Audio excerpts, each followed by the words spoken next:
오늘은 아일랜드의 부동산 버블 붕괴에 대해서 알아보겠습니다. 먼저 아일랜드는 95년부터 급격한 경제 성장을 이루었습니다. 한국, 홍콩, 싱가포르, 대만이 괄목할 경제 성장을 이뤄 아시아의 호랑이라고 불리는 것에 비교하여 아일랜드는 셀틱 타이거라고 불리게 됩니다. 이 시기에 아일랜드는 유럽에서 그저 그런 나라에서 잘 사는 나라로 등극을 합니다. 여기에 기여한 것은 성공적으로 외국 기업을 유치한 이유가 큽니다. 아일랜드는 작고 오픈된 경제로 홍콩과 싱가포르에 버금갑니다. 기업이 내는 세금인 법인세가 선진국의 절반 정도인 12.5%밖에 안 됩니다. 다른 서유럽에 비해 낮은 임금과 EU 멤버십으로 인한 유럽 시장의 접근성, 영어를 사용하는 메리트와 IT 산업 발달로 인해 세계적인 기업들을 유치하는 데 성공합니다. 아일랜드의 유럽 본사를 가지고 있는 회사로는 구글, 애플, 페이스북, 마이크로소프트 등 아주 많습니다. 아일랜드의 GDP는 94년 500억 달러에서 2008년까지 2,500억 달러로 5배 성장합니다. 이런 급격한 경제 발전으로 아일랜드에 일을 찾아 이민을 오는 사람이 많아지게 됩니다. 인구는 같은 기간 동안 356만 명에서 435만 명으로 22% 정도 증가합니다. 실업률은 15%에서 5% 언저리로 빠르게 하강합니다. 다음은 아일랜드의 주식시장입니다. 2천에서 만까지 역시 5배 오릅니다. 여기서 눈여겨보셔야 할 것은 그래프 중간쯤에 2000년 후반부터 2003년까지 내려가는 것입니다. 이것을 중심으로 왼쪽은 건전한 경제 성장을 하다가 그 다음은 2000년도에 IT 버블 혹은 인터넷 닷컴 버블이 터지면서 어려워진 모습을 볼 수 있습니다. 그렇지만 2003년 초부터 다시 경제 성장을 이루어냅니다. 새로운 경제 성장의 원동력은 무엇이었을까요? 바로 2002년 1월부터 사용한 유로화입니다. 경제가 건전히 발전하고 경기가 좀 식을 시점에 이제 악마의 유혹과 같은 유로화가 들어옵니다. 스페인의 경우는 유로화 사용 후 싼 이자로 지방정부나 연방정부가 많이 빌려서 부동산 붐을 일으켰습니다. 아일랜드는 정부가 아닌 시중은행이 해외에서 돈을 많이 빌려옵니다. 금리를 높여서 이를 막아야 했으나 유럽중앙은행이 이를 대신함으로써 금리를 필요할 때 높일 수 없었습니다. 비유를 들자면 여러분의 가족과 다른 10가족이 맨날 같은 것만 먹는 것입니다. 메뉴는 가장 돈이 많은 집에서 정합니다. 유럽에선 독일이 힘이 세니 소세지를 먹도록 하겠습니다. 그럼 그 많은 가족 중에는 소세지를 먹으면 건강이 안 좋아지는 유전자를 가지고 있거나 소세지가 몸의 어떤 부위에 특히 안 좋거나 어떤 병을 빨리 걸리는 사람이 있을 것입니다. 하지만 병에 걸려도 메뉴를 바꿀 수 없어 어쩔 수 없이 계속 악화되는 것과 비슷합니다.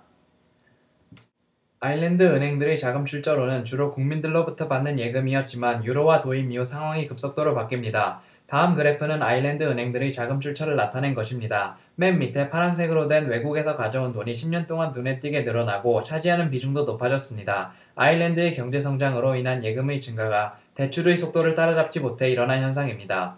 부동산 관련 대출이 너무 빠르게 일어나 국민들의 예금으로는 부족하기 때문에 그 차이를 때우려고 외국에서 돈을 꼬아오기 시작하였습니다.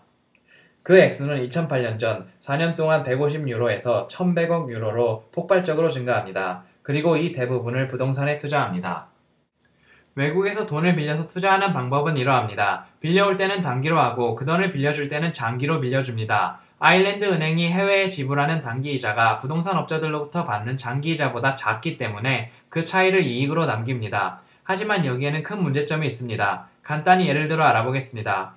아일랜드 은행은 오늘 100을 1년 후에 연 3%에 갚기로 하고 빌려와 부동산에 다시 100을 장기로 연 6%로 빌려주고 3%를 챙깁니다.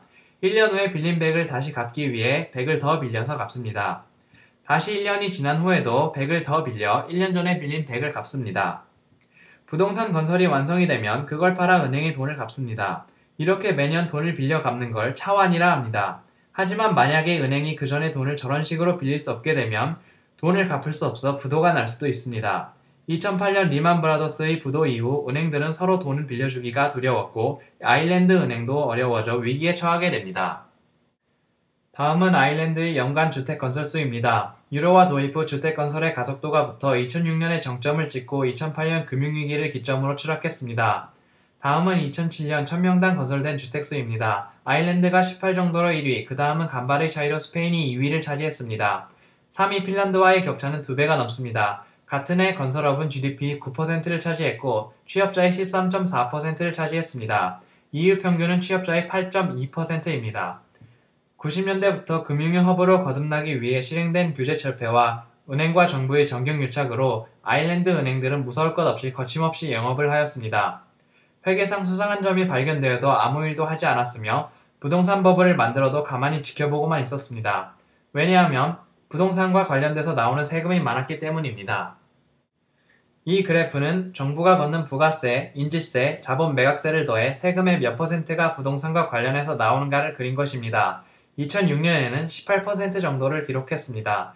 2011년에는 2%로 크게 줄었을 뿐만 아니라 금융위기 이전 세금을 깎아주고 지출을 늘려 재정빵꾸에 큰 기여를 합니다. 부동산 가격은 2008년 최고점 대비 반토막이 났습니다. 아일랜드의 주식시장은 만을 찍었다가 2천까지 떨어졌었습니다.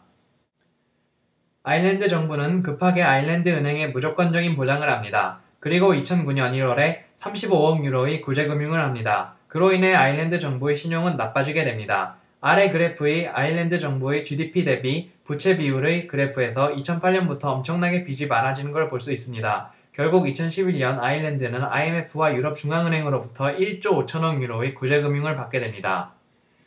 요약하자면 건전한 경제성장과 인구성장이 낳은 건전한 부동산 발전이 유로화 도입으로 인하여 부동산 버블이 되었습니다. 은행들은 단기로 돈을 빌려 장기로 투자하는 위험한 영업을 했지만 정부나 감독당국은 아무런 행동을 취하지 않았습니다. 부동산 버블은 결국 터졌고 파산 위기에 놓인 은행을 구하려 정부가 뛰어들었다가 지금은 정부가 죽게 생겼습니다.